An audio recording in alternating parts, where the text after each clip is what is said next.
presented by DNS Entertainment। प्रेम से बोलिए बीना वाली मैया की।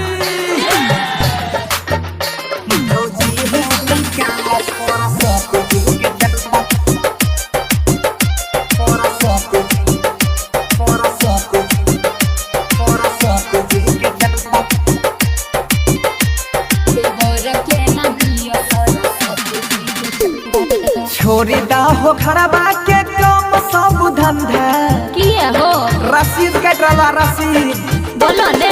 छोरी दा हो खड़बा के कम सब धंधा भौजी है बोलो ने। भौजी है निकाला सरस्वती जी के चंदा भौजी है जल्दी दह सरस्वती जी के चंदा जल्दी जल्दी निकाला ए नाम लिख ले लागल छै लॉकडाउन काम चले मंदा। ए देवर जी सुनै छो ने। लागल छै लॉकडाउन काम चले मंदा देवर हो। बोला न की बात बोला देवर हो के न दियो पूजा के चंदा देवर के न दियो सरस्वती जी के चंदा। भौजी है जल्दी दह सरस्वती जी के चंदा कह रहे कि ना एने सुने कॉपी लग बोखत रहे छै। मतिया के सीतामढ़ी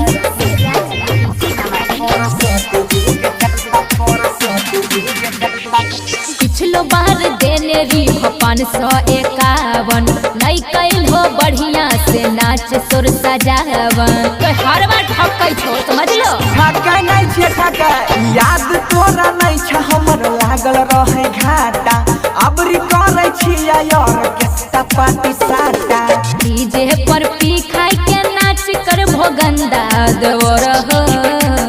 सुन ले कान खोल के देवर हो नहीं दे अब की बार चंदा देवर हो नहीं दे अब की बार चंदा। सोना भौजी हमर दादा हो पूजा के चंदा ए रे छोरा अपना माइक जल्दी बोला जल्दी जल्दी पर्ची के पास जल्दी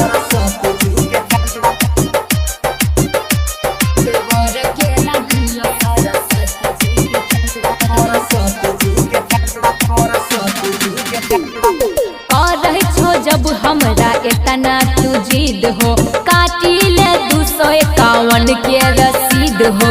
200 से कम नहीं चलता है हमर भौजी 500 गइना छिए महंगा वाला पंडाल मूर्ति 200 300 देबो ते होते के न पूरती सोनू मनीष बंसी पैर जैत फंदा देवर हो।